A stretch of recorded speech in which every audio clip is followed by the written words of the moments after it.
Hello. This will be a live code writing, but also showing. So this is why I'm saying easier to change code, because I want to show you some ideas on how to change ugly code, legacy code, through tests. So with practices of legacy code combined with practices of unit testing, test-driven development, and refactoring. This is longer because of that, so it's thought to be like 100 minutes or something like that. If you want to leave. If you're not interested, just behave like in open space with your 2 feet or somewhere else. A bit about myself. I'm a programmer. I also train and coach teams. These are my information details. Contact, tweet me, whatever. I'll try to answer anything.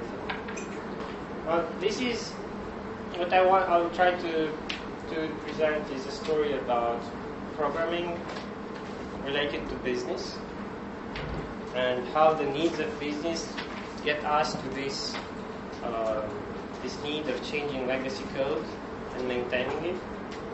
So we need some practices to do that. And I will talk on code about this. But my view is very business oriented as well, because I don't want to talk about how we can change code and that's all. I want to talk more about how to change code in the moment when you need to, because the business needs to.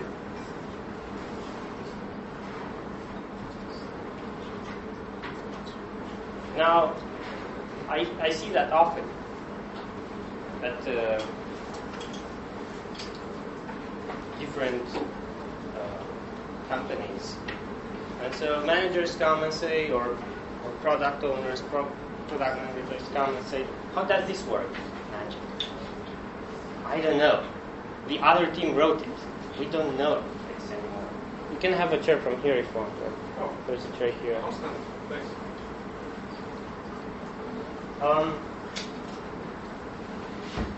And this is a discussion like how the hell does this system work? It's legacy. We don't know. And now I have a very funny image on my screen, and it says LibreOffice. I don't know if I can show it to you. It's very funny. The magic of presentation. Like about software, you see? There's an error. Never happened to me before, but that's software. So it's magic. It's magic, yes. And it died. So let's try again. The idea that I want to present is in fact showing how this system will evolve. I took, I think, 1 year or something like that to do around 16 sessions on techniques like that I posted on my blog as well. But now I want to discuss on the code that I wrote. And we can also write some code to show you live why I have these ideas. And because when I was doing this presentation, I was trying, after that, I was trying to search for, of course nothing else. I tried to search for an image with happy programmers. I didn't find any. So I was searching on Google, happy programmers image. Nothing. So I tweeted that. And this guy said, I'll send you a selfie then. So the reason to try these techniques, or one of the reasons for you, what's in it for me, the reason is to try to be happier. because always a system, a software system will become legacy at the moment, and you will be unhappy. And it's probably better to be like Fernandino being happy, and that's what I would want to try to show you. For me, these are the only 3 reasons to change legacy code. Nothing else. And as I said, all of them are very business oriented. I want to, first of all, to add a feature. That's what happens. I want to add a feature. The business comes, we need to add a feature for this. Okay. But we don't know how to, or it's so difficult. It will take us 3 weeks to add the button. Have you heard about that? Yeah, and the business is, are you crazy? It's a button. Yeah, but it's this system and it's that. And maybe we'll break it, and we need 2 weeks to test everything. And we have only integrated tests that will run for 3 days. So, yeah, it's software, right? Then, the other reason is solve defects. The only software I know that is said that it doesn't have defects is a software that NASA uses on their racket. You can stay here if you want, or you can grab this chair. I don't know. Okay. And they proved that it doesn't have any defects. Something like an MS-DOS that they developed, and they continued developing, and they developed it for 25 years without adding any features. And they say that is bug-free. So basically, any code you write will have logs. The third reason is to create a safety net for the core system. Now, what does it mean? For me, when I'm talking about architecture, I tend to think about modules. So you have some modules, okay. Now, and they are connected in some way, hopefully not too connected. And then, well, typically it can look like a mess. But then what do you do? What do you know what's the core system of your application? Typically the thing that probably it's more connected to the others, so something like that. And this can be the core, with the reason that everyone needs it. And if everyone needs this, and if this will break, your whole system will fail. But probably you don't need the PDF invoice generation system unless this is the core part of your system. Or you don't need the, I don't know, some error console, because that is not part of your core system. What you want to have, you want to identify this, and you want to test it thoroughly. And this is again a business reason. I know companies that have gone bankrupt because of defects here, or because of this part was very difficult to change. If you create this safety net, this will be easier to change because your design will change. A bit about this session. I prefer a dialogue typically in these sessions. So let's have a discussion on the code. If you want, grab your laptop, code with me. If you want to try things out. So, do you have any questions until now or remarks? Maybe you can give an example of a company that went bankrupt and why? I don't remember the name. There was this, I know one of them which is famous. There was this Canadian company and they are they literally couldn't change their code anymore. What's their industry? They were somewhere in finance, and they couldn't change their code anymore because the design became so difficult to look at, and every feature took more and more. But I also work with companies that have this kind of problem, and they see that the development time over years for a small feature is longer and longer. That means that your design is getting worse and worse. And how you can fix this is by trying to create a safety net of tests here. There is at least one product that has plenty of tests, but because of major stuff in the popularity increased, and I think the name is Internet Explorer.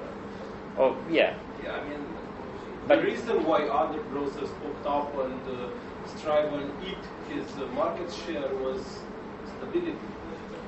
But It is against attacks and stuff. and the same thing, and again, because they didn't really add the features people wanted in some cases. And the idea was that something was wrong. I mean, Yes. there is a reason why they are rebooting the browser. Yeah. The new one. But there are other products where you can see they have good tests and still you see defects. But that's fine in a way, because we know how software works. I know, like for Google, they have many tests, but you will still see defects because it's their way. They say we prefer to show code and people to use it with some defects rather than make it perfect and not showing to anyone. Yeah, this is why, for instance, Microsoft has a special strategy of analyzing error reports. It's not they know they have the defects, they acknowledge that, but at the same time they analyze not only the error reports. Everyone is getting that pop-up with send report. Yes. I'm not just don't send it. I don't care. Well, they have a special team. By the way, I'm not a Microsoft fan, but they have this this strategy of analyzing the results and not necessarily the actual error, but also the frequency. This is how they, for instance, discover zero-day issues that they don't know about, but they are exploited in the wild. And there are some interesting articles about exactly this mechanism of feedback. Because, okay, we run the code, we have zillions of tests, very good developers, but we know for sure that there are still bugs there. And this is the first thing. I mean, accepting that you have problems. Exactly. But you have to design, a process to get fast feedback and fix it. Yeah, and this is why I have a business view on this. But the problem is, okay, you have the system, but it takes you 3 weeks or 3 months to solve that defect, or even, as I know from a product I worked on, 6 years to find how to solve that defect. So yeah, that's difficult. Stuff for 2 or 3 years now. Sorry? There are reports sent to them and not fixed for 3 or 4 years. So the idea with the core is that you always will find that part of the system that's very important. And maybe you know about an architecture that's quite, let's say, trendy now. It's called hexagonal architecture.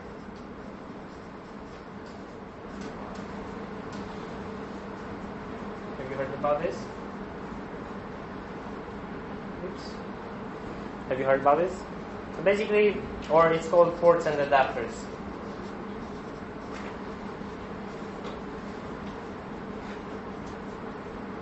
It's called hexagonal because people like to draw hexagons. But the idea of ports and adapters is that you have a core, and then here you have a port, and then you have an adapter to your system. So you have a port, you have an adapter, you have a system. So basically here you just do some orchestration. Now this is quite trendy, as I said. Even though it's not very new, it comes from the 80s. But it is interesting because in this way you decouple everything. So if this doesn't work anymore, get it out.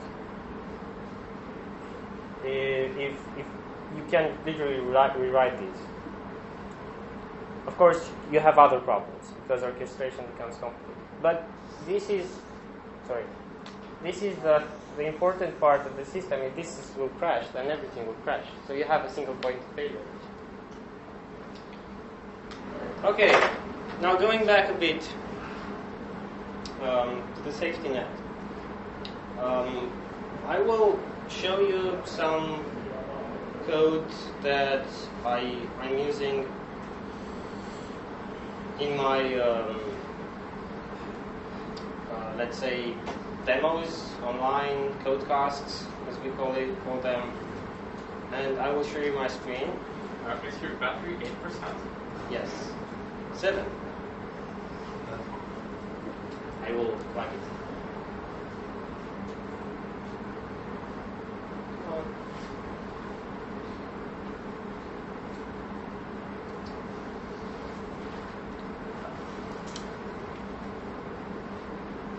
So I don't know if you ever saw this code.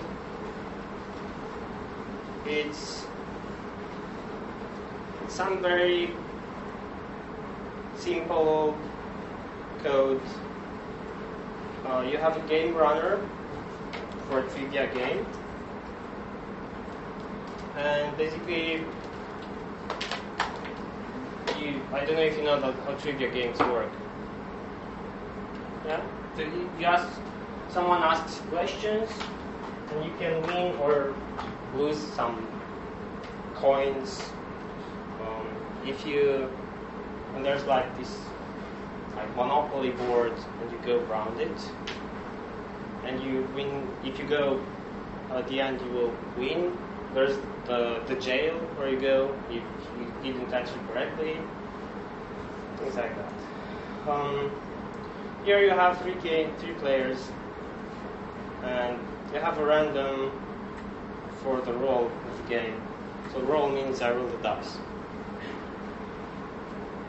And here they use randoms with some integers as a seed. And it's just a way, if the dice is 7, then it's wrong answer. It's just a way to simulate the game. And there's another one, the ugly code. This is this is Java. I chose Java. There are many languages. Basically here you have some types of questions: pop questions, science, sports, rock, and they have linked lists. And in the game, you can you will add the last question. Here is the question is simulated because they don't have a list of questions, but you just generate a number. And you have these very nice functions. This isn't used. It's grayed out. It's not used.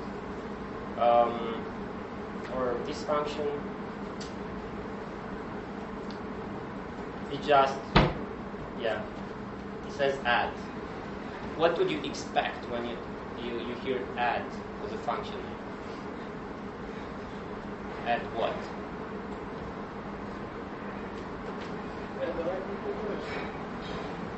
Add a string. Add a string, yes. And that it returns true or false depending if it was successful. What does it say? The addition operation. It's not an addition. Well, it does say add. So. Yes. So this is legacy code. It's confusing. Because if you look at string player name, okay, but I'm doing many other things. Only this doesn't. Here, it adds. Sorry? No, it doesn't. Not in this case anyway. It can, but I saw it happening, but not like that. It works. You have places. So places means number of places on the board. Then you have purses. The purse is the place where you put your coins when you win the coins. And then you have the penalty box. And by default it's false. So you're not in penalty box when you start the game, which is nice. But you also do this, right? Is this related as a behavior with add? So it's confusing. Okay, let's go next. Player size. How many players? Okay, so guess the size of the collection. But now this is even nicer. It says roll. So what would you expect when you say roll the dice? What would be the return of function? The number. But in fact, it doesn't give you anything because it's void. Right? And then what it does, it searches if the number is even, you're getting out of the penalty box. So, but this is a variable that it's public everywhere. Well, public in the scope of the class. You have these places, and then it increments with the roll. There's an 11 here. Why 11? It's 11. Even this is confusing for a junior programmer. What does that mean? Now it's writing on the console, the new location, and then it asks a question. Okay, but else, if the roll is not it's odd, not even, then you're not getting out of the penalty box. Very interesting. So this was when it was in penalty box, right? But when you're not in the penalty box, you go a bit on the board. Yeah, you travel a bit. So it says your new location is, and you change the category of the question, and to ask your question. Now, here, if you look at this, together with this is duplication. Copy-paste programming, right? And then I have this stuff. Ask question. Yeah, I remove the questions there. Whatever happens if I have more than 50 questions here? Error. Because if you remember here, it's just up to 50. Okay? So, yeah, probably this won't happen. It's like once I was working with the code base, and I saw there was something like you could add maximum 9 labels in a form. And the programmer said if it's 1, then if it's 2, up to 9. Why 9? I don't know. It seemed nice, but when they added the 10th one, it broke. Now, and then you have this, was correctly answered. So, answer was correct. If you get if you're getting out of the penalty box, you're happy. But else, yeah, you just return there. But you see that here you return a winner. Here you return a true. So this is the player win. It becomes really difficult to get. And it's a very simple problem, with a very simple code base. And here there is a defect. There is a typo.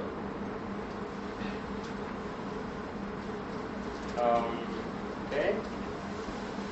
And then you have a wrong answer. So this is a very interesting name for a function. Wrong answer. Wrong answer. Okay, so we have this code base. Now, suppose that you want to change it. What do? What's the first thing you want to do? Nope. Sorry? Write a method diagram and try to understand the codes.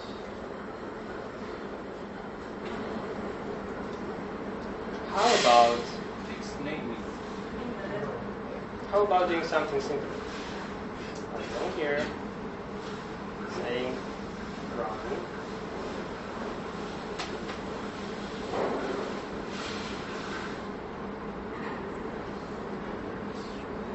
How about running the app first? That would be a good one. So I see that this is what it does. This is the output. So first of all, I want to, well, test it a bit, understand it a bit, see what it does.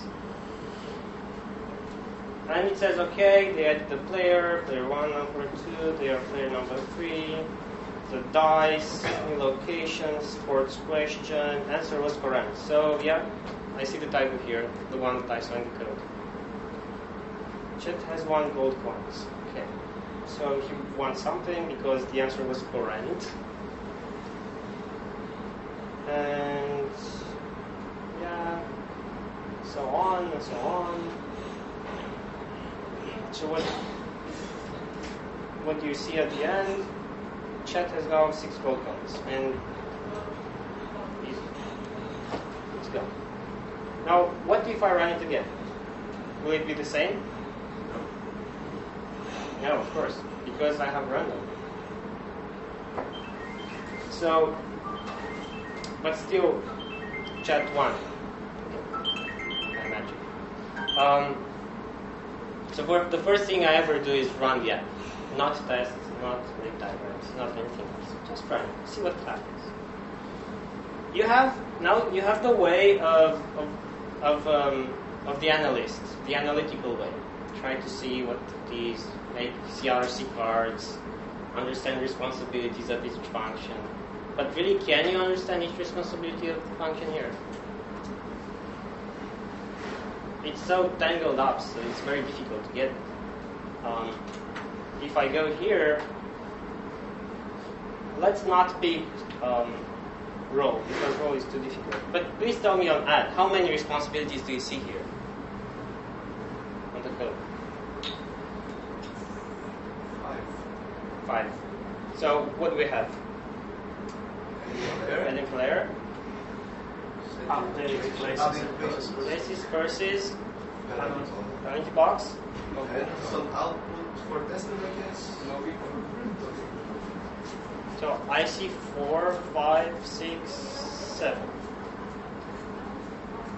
The message, this message, is one behavior. Then this one. And this is something else, it returns true. So it's 1, 2, 3, 4, 5, 6, 7 behaviors. And this is simple, okay? But if I look at this,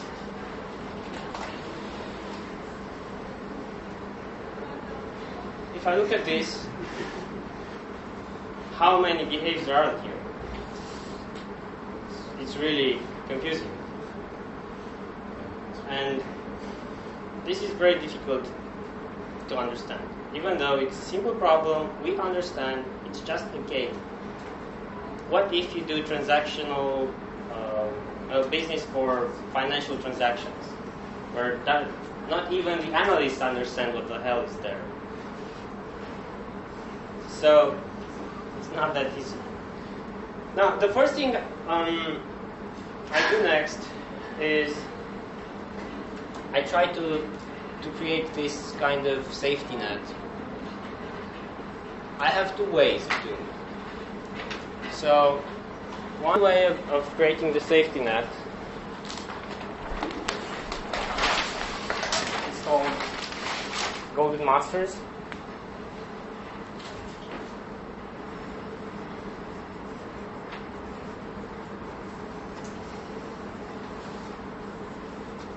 And I'll show you how it works. And the second way of creating the safety net is how I call it from nothing to integration classes.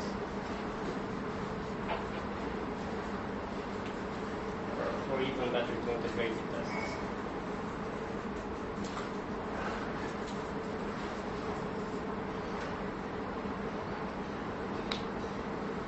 I want, before touching the code, to make sure that I have some tests running. You can do this everywhere, because I want to go back on the reasons. Why do you want to change code? If you want, if your purpose is to create this safety net for the core system, then you want to create this for every part of the core system. But if your reason is to add a feature, don't add a safety net for everything. Focus on that area. Even if you have a very big system, if you have a very big module, try to find a way not to write tests on everything, but just on that area where you need to make room for the feature, or where you need to solve the defect.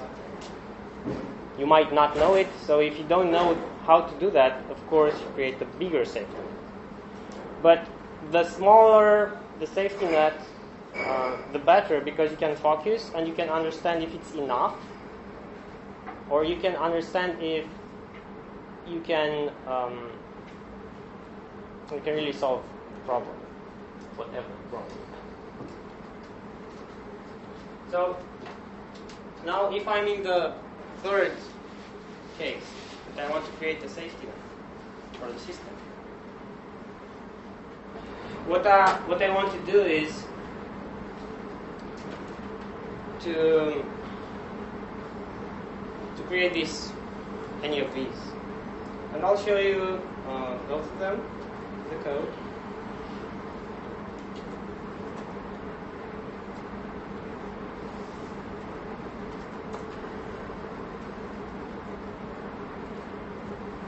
Yes, one on this branch. That's good.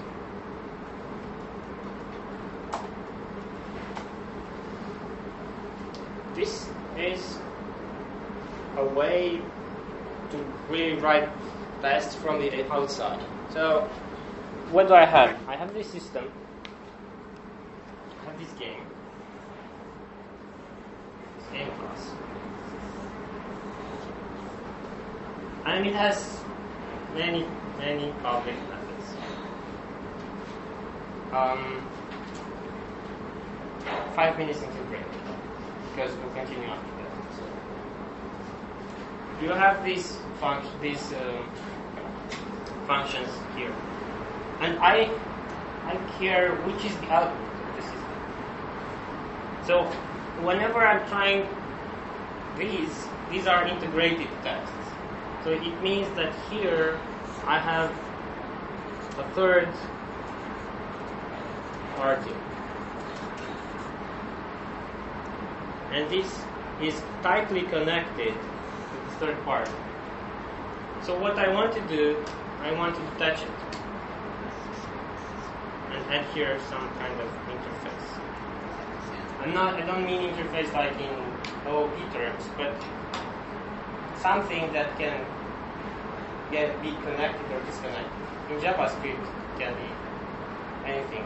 In PHP, can be really a function. Yeah, in Java and C# you need really an interface. Now, what's the thing, the third party of this system?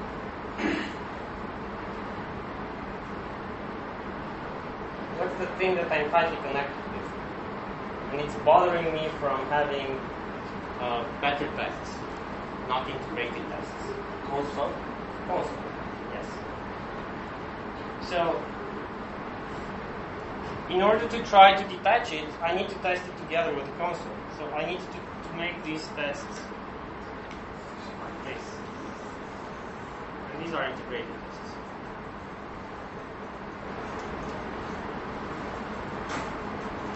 Okay? These integrated tests show me how the console works.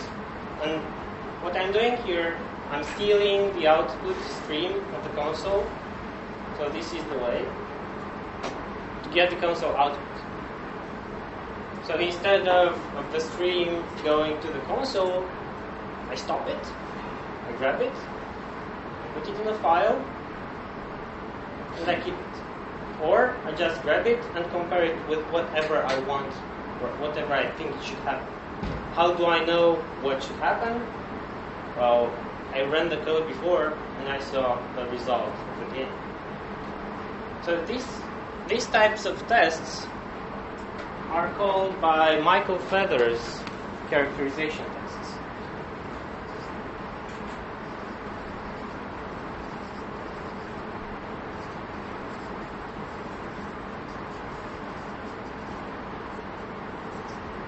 Because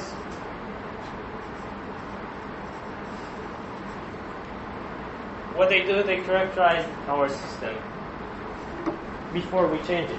We want to write this test and to show this is how our system behaves. We write this test to tell us when we will do mistakes in changing the legacy code. So this is why I use the name safety net, because we feel safer when we have it. But don't believe in them too much. You can do mistakes even with them. So take care how you change the code as well. So this is what I'm doing. I'm taking the output of the screen, and if the player name is Adi, I would expect that this is the result. This is the first thing in the console output. Yeah, do you remember how it was? Let's show you again. I think you have a problem with the test creating the game. You don't have the new game. Or is it created by something else? I'll show you. Just a In moment. test method, you just compare an empty with an empty string, but you're not building the game object itself in the testing. Yeah, we'll discuss that.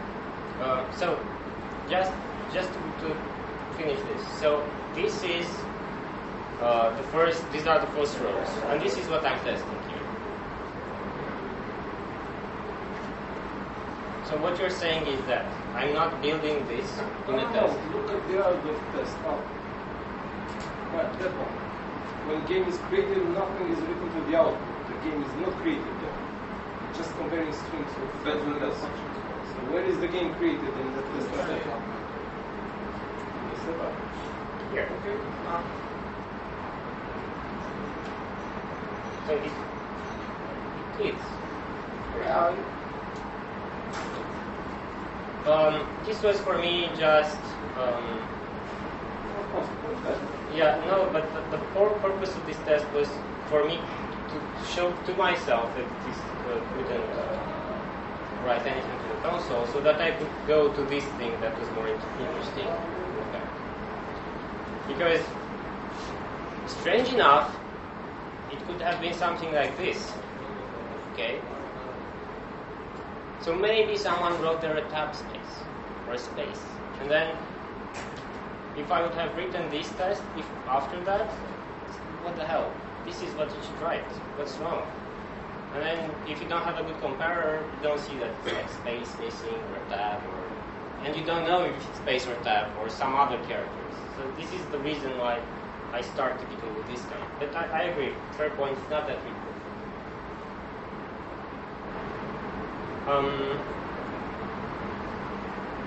So this is a kind of characterization test, a very simple one. When I add something, it should a player, it should write to the console this. Small question.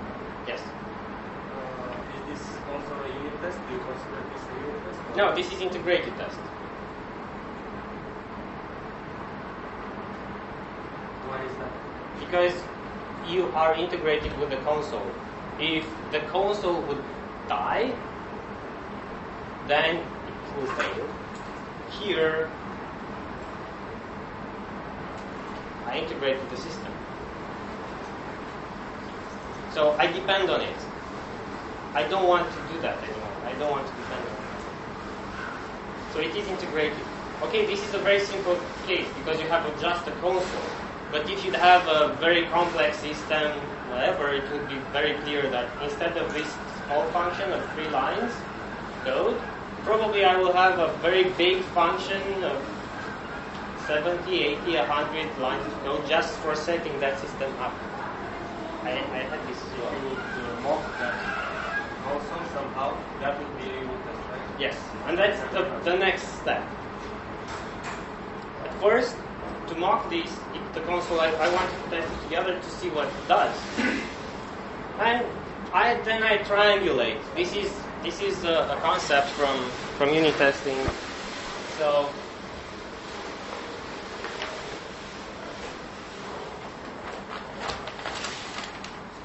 in unit testing, there is this concept of triangulation. Did you ever work in something like electronics or transmissions, or because if you've done, you know what that means. Triangulation means that you need 3 points to determine where an object is. So it comes from here. And in unit testing, triangulation means that I want to start writing enough tests so that I determine the good position of my design entities. Basically, as a rule, the rule or not rule, the guideline to do that is 0, 1, 2, which is optional, and then many. I start the test with 0, so with the empty string. Then I continue with 1 item. I added Adi as a player. Then I add 2 players. Let's see what's the difference. And then I add many players. 100, 1,000. And also you could add max. And also you could add max plus 1. And these cases are happy path. In this case is error case. So this is what I mean by triangulation. This is why I started with nothing, empty string here.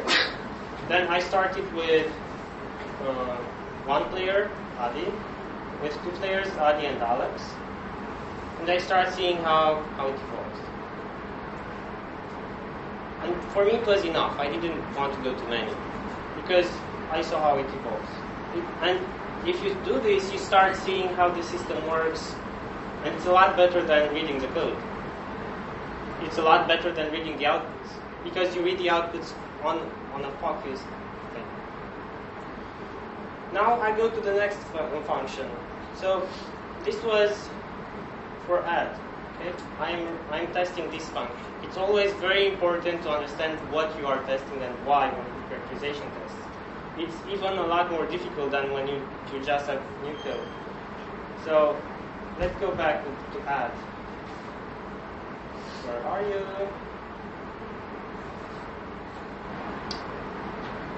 It was on the top, right? Add. So we said this has some behaviors. My purpose in life would be to be able to test these behaviors independently and independent of the console, and to be able to test each one of these with a test. That would be the idea. But now I cannot, because I'm integrated with this, and because these concepts are tightly coupled here instead of having their own functions. So I just try to see the outputs. Now I go on to the next function. I go to the next behavior. Go to the next function, to the row. And here I just wrote 1 test. And for me it was enough to see that this is quite complicated. So when I roll a 1, I will have this result. When writing this, I first wrote the test in a different way. So I wrote the test something like, just say something. So I'll just commit, even though I don't, not commit, I'll comment this, even though I don't believe in this, I'll just comment to show you how I tried it. So I tried it like that, and the problem is, You're not running the test. yes, I know.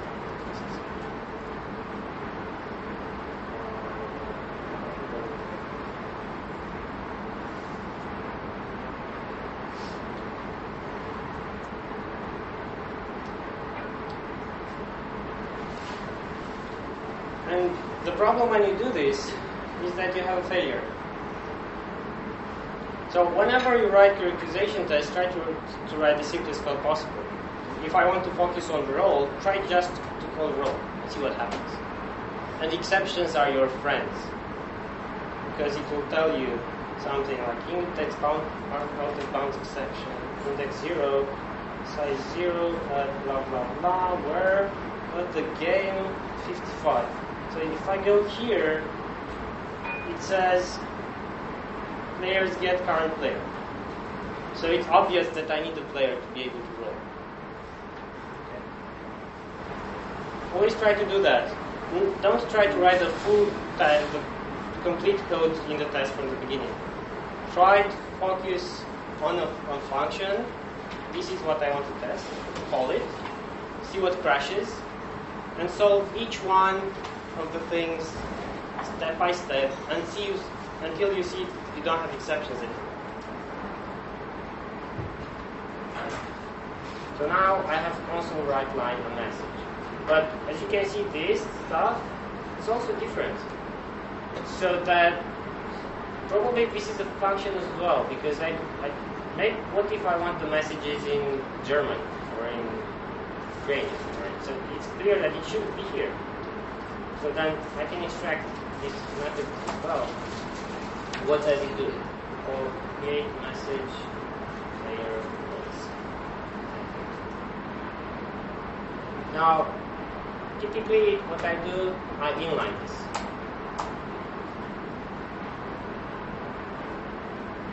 And now I can see if I will have more functions like this, and this is what happens for this as well. What I will have functions like this.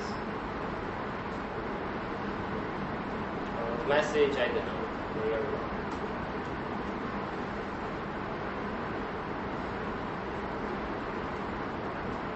Okay?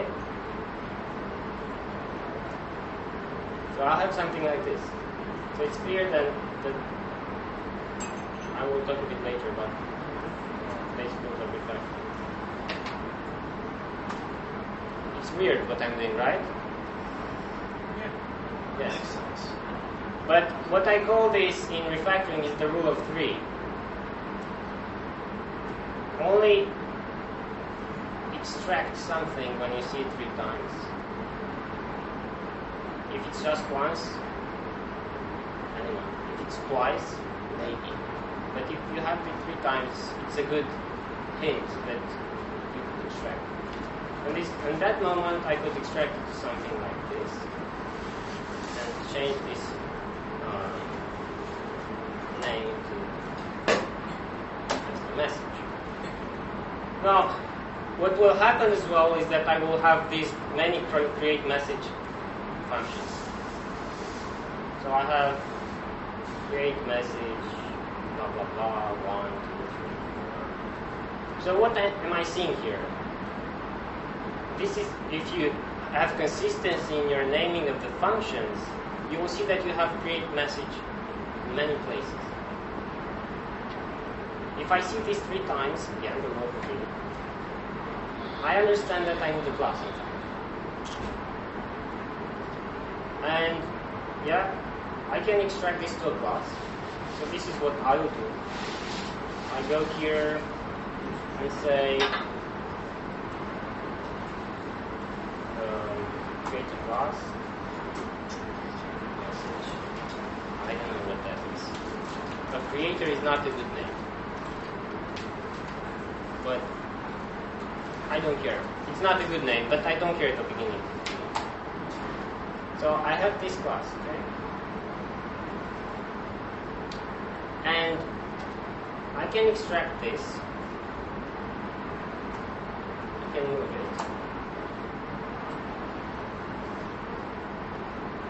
It needs to make it static, but I cannot make it static. So it shows me that something's wrong. Again, I have too many behaviors here because I have this. Here the idea is if I can make it static, then I can extract it to new class.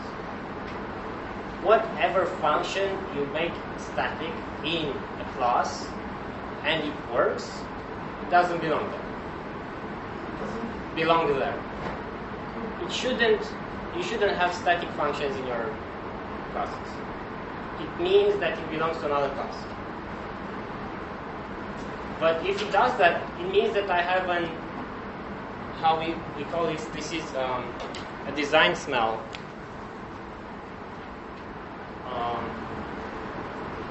I think it's called improper intimacy.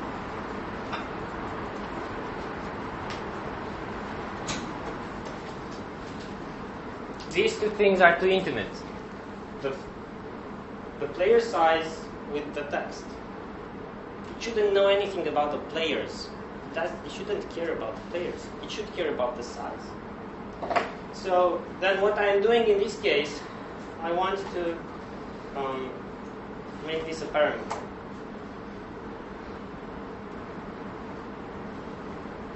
Okay? And IntelliJ was very smart.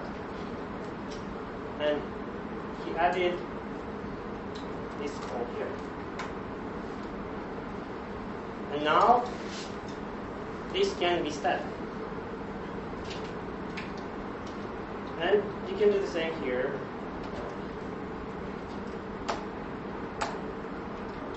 And same.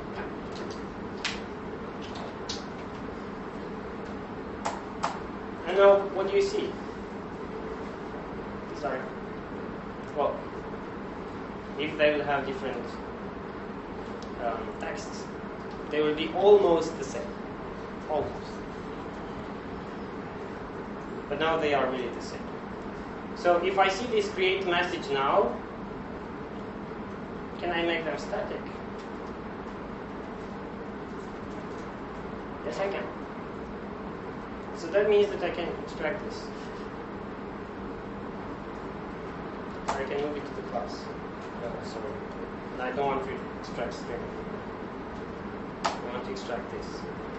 And he asks me which functions do you want to extract? And it shows me that there can be 3 static functions. Just a class. And what was the name? It's not creator, but it's in the test. So like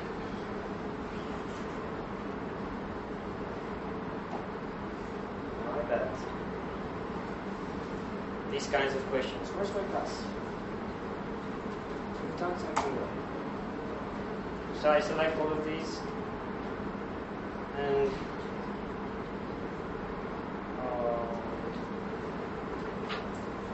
there it is. No, message queue.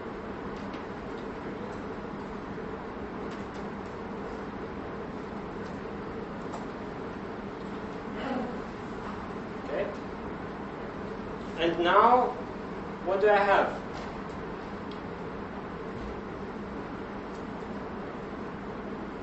Some message creator is doing this static thing.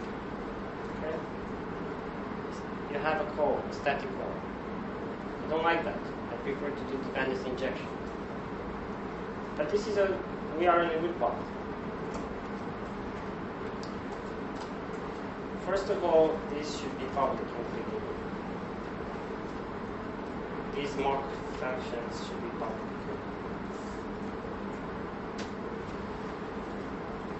And the thing I don't like is that I'm having static. Of course, remember something. Let me talk.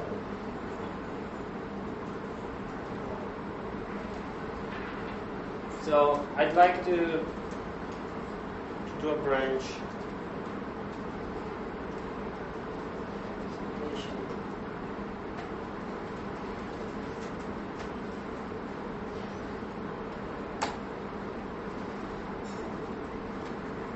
And I will check out.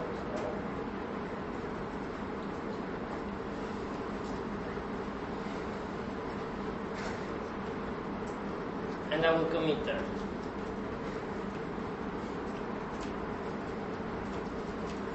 Oops.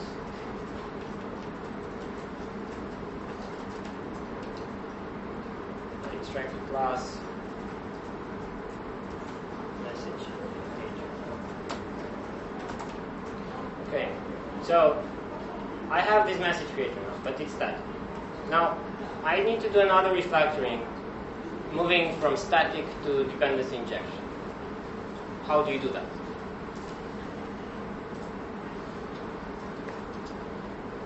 Have you ever done that?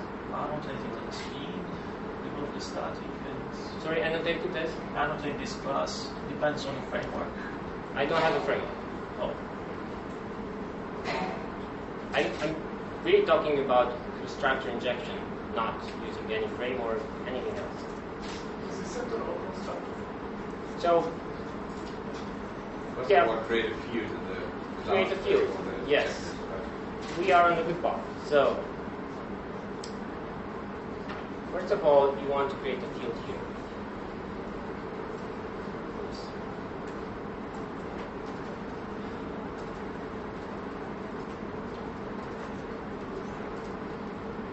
Come on, computer. Come on. It's too slow. Something's wrong. Okay. So I create the field. And then instead of this field, this static function, I should have the other one. Where was it?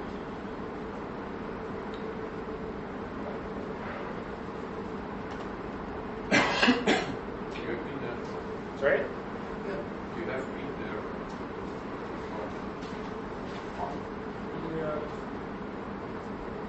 I'm just not seeing it. I think you misspelled the message creator that has 3S. Oh. Thank you for being a good parent. So, I should change this.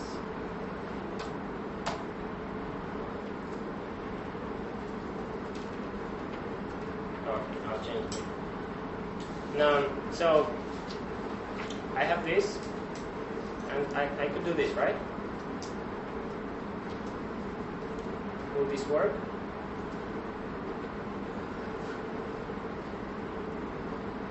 What's wrong? Yeah, you showed what the real name of Edge should be. Sorry? the add has changed its name.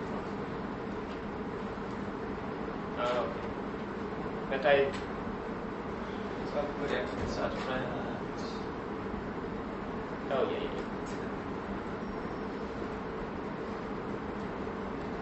Never mind. That's not important. So...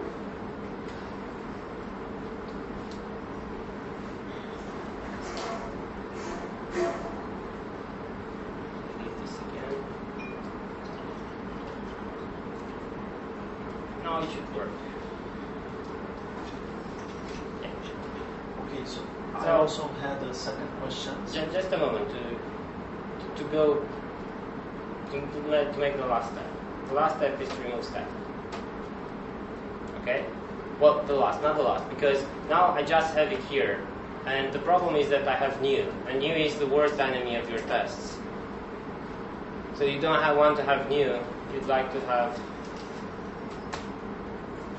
You want to have a constructor. You already have one. Sorry? So, but yeah, you either have a constructor or a function or something to inject. So I don't like this new here because I cannot test with it. So basically, if I want to really use it, I need to extract an interface, message creator,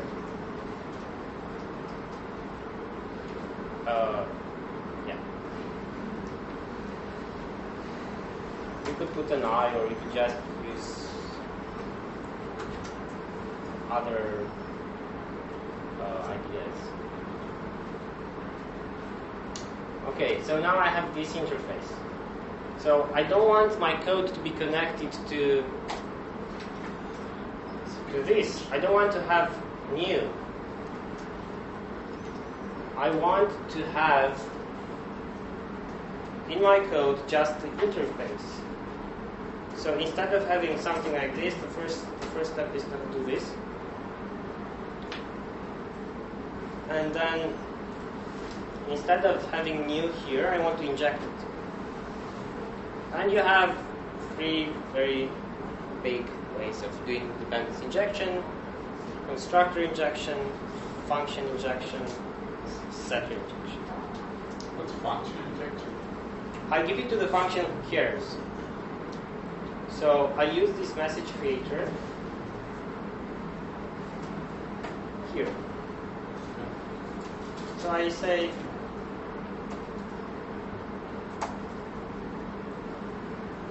okay. So it's this thing.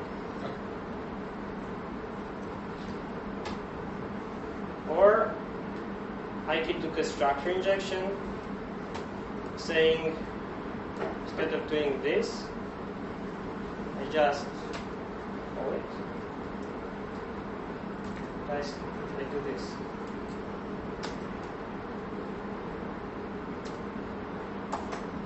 Nice box. This is constructor injection. The setter injection is making a public function.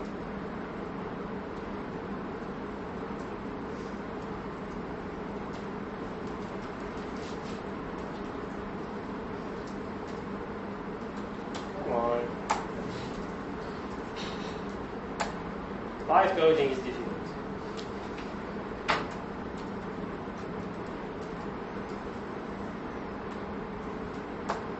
So this is setter. You can choose it depending on what you want. Typically on legacy code I do this because it's very difficult to change constructors and you could mess things up. So I either do this, and in the moment when I have too many of them, I start asking myself, should I add this to the constructor? Or should I be a new class that should be set up for the constructor? Because if I have many of these, maybe I could wrap them into one object and give all of them to the constructor. If you give them directly to the constructor, you'll have stuff like this and this and this, and after some refactoring you'll end up having 15 items there in the constructor. And then you need to ask yourself, okay, well, how do I do this? I have 15 items. How do I group them? And then you group them and extract them, and it's a bit more messier. So this is why I prefer at the beginning having this. But my point is to go to constructor injection because I think that's the only OOP real way to do this. Okay? In the test class, there was a test that you just deleted. Yeah, the one that we wrote, blah blah, showing you Yes. this. In that test, actually, there was a large string, maybe. Oh, yeah, that's one rolling dice message. Yeah. So if you want to change the string in your code, you also need to change it in the tests. How do you solve this issue? This is a characterization test. It shows how the system works. My purpose now isn't to change anything. My purpose is to start having a safety net for my system. So I don't want to change anything now, and I don't want to keep these tests too much in this form. But I do need them in order to refactor my code. Because if I don't have these, and so I have this text, okay? Now, of course, I can change the text there. But what if I want to change the code in that area? What if I want to change this function? I know this function was covered by the test. So now I am more confident changing it. And how do I want to change it? Well, first of all, extracting this third party. And after that, I want to transform my test into smaller tests. This, and so on. And then instead of having in my test these texts that are written, I want the text to come from the resource files, and the same resource files would be given to the code base. So that I don't really care what text is here. I care that it's the same text, and it does what you should do with it. Concatenate it, or whatever, like here. Regarding this characterization test, golden masters, real world scenarios work with. This isn't yet golden master. This is. I will show you golden master. Okay, so this is just a simple characterization test. Yes. In real world scenarios, these components, let's say they work with databases. What are your tips? Is there any resource online doing this with the database and not taking too long time to do that? Unfortunately, there aren't any resources online. I searched them, so this is why I started writing about this. If you work with a database, try to focus on something small. Try to focus on something small and separate the database very fast. So that would be your first step, actually. Yes. So the first step is I want to test with my function, integrate it with my function. And then immediately when you can separate it, even if you just separate only on that function, don't create a complete data layer. Create just a small injector, something. And this. So you are mocking actually. Yes. Well, the database. Partially. It's a partial mock. Microfeather was this. So you have this system and you have this database, and they are tightened together. But here you have more functions, right? So you choose the one you care about. I don't know.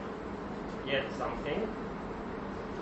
You choose the one you care about, and you inject here some kind of layer, and this is Michael Feather calls it seams. A seam. A seam is like a zipper, or like when you sew something together. Okay, you can unsew it or you can unzip it. And this is what you want when you have this tight coupling. You want to introduce this seam. So in your case, the seam is when you replace the console? The seam is when I introduce the interface iConsole, or when I introduce the interface iMessage, because now I can detach them. Yes, but in this specific case, Now I don't have a seam yet. I just have a hack, and the hack of the seam is the byte stream that I'm using. This hack is not available when working with the database. Exactly. How would you work around this?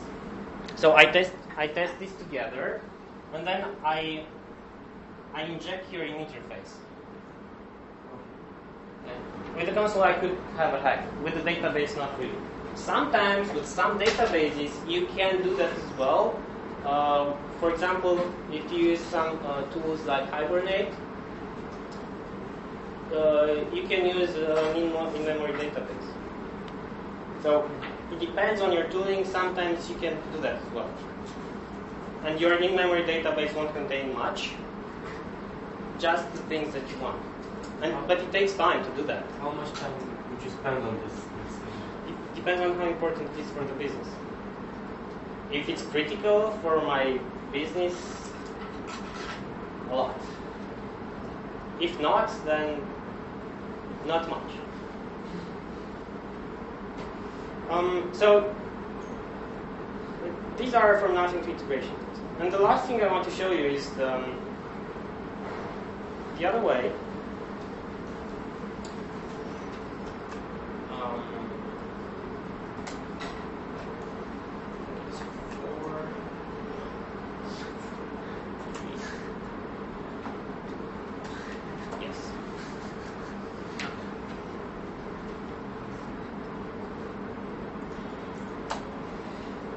The last thing I want to show you is how you can develop modules.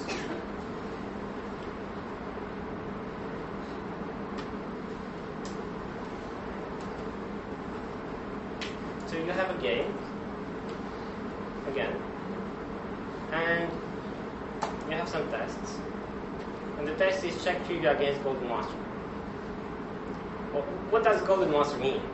Basically means that you have this set of results, because fortunately, if we remove the random, we have a deterministic function.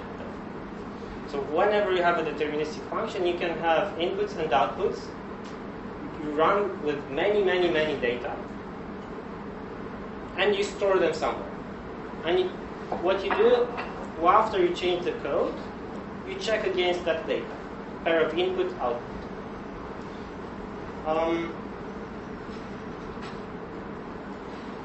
The golden master looks like this. I can generate the golden masters up to a seed, whatever maximum seed. For me, it's 1,000 items.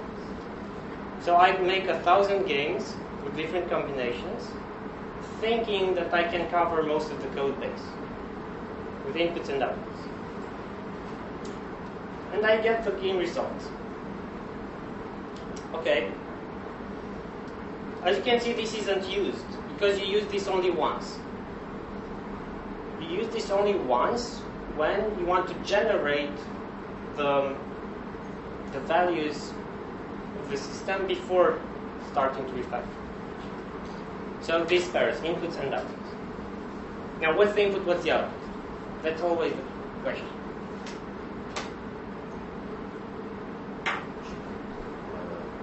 Generate file. Yes, but what's the input? When I create the game, let's go back to the test because this helps. No, not really. So in this game, the input is that I add players and I roll, okay, and the output is the result. I added some players, someone won some coins, and so on. So that big text, that's the output, and I want to record them together, and this is golden master.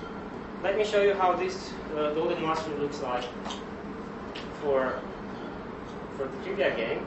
In my case, I wrote 1,000 files, and something like this. Okay, so this is the output, and the 0.txt means that for the seed 0 of the row, of the random row, I have this output.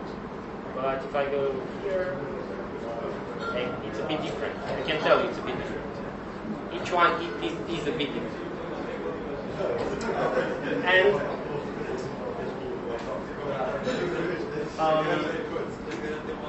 basically that seed 0, 1, 2, 3, etc.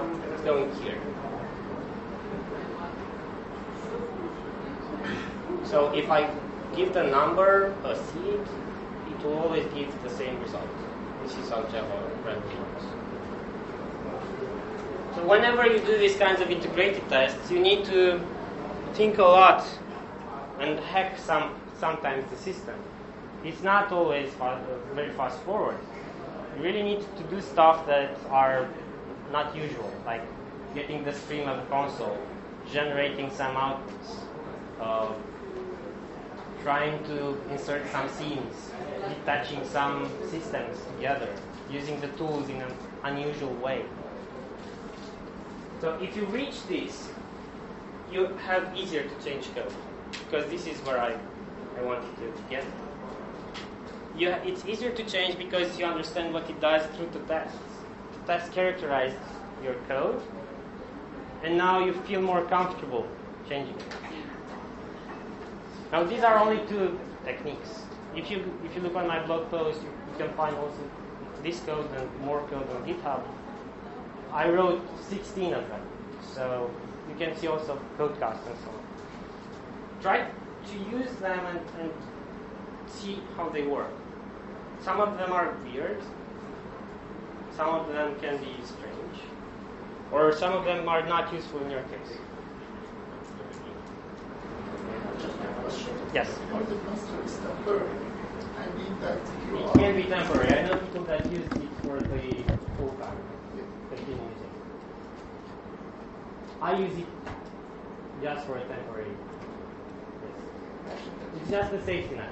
The transition stage from not going to factory to manufacturing. Yeah, that's my purpose. But I know people who just use Golden Master as integrate tests. And I find that sometimes they... Especially for to maintain. Yes. It's difficult to maintain. Very difficult. That's why you don't want to keep them so long. They're just a stage to give you certainty, and then you, if you look on my post, you continue with writing unit tests, writing component tests, integration tests. Okay, time is up. Thank you.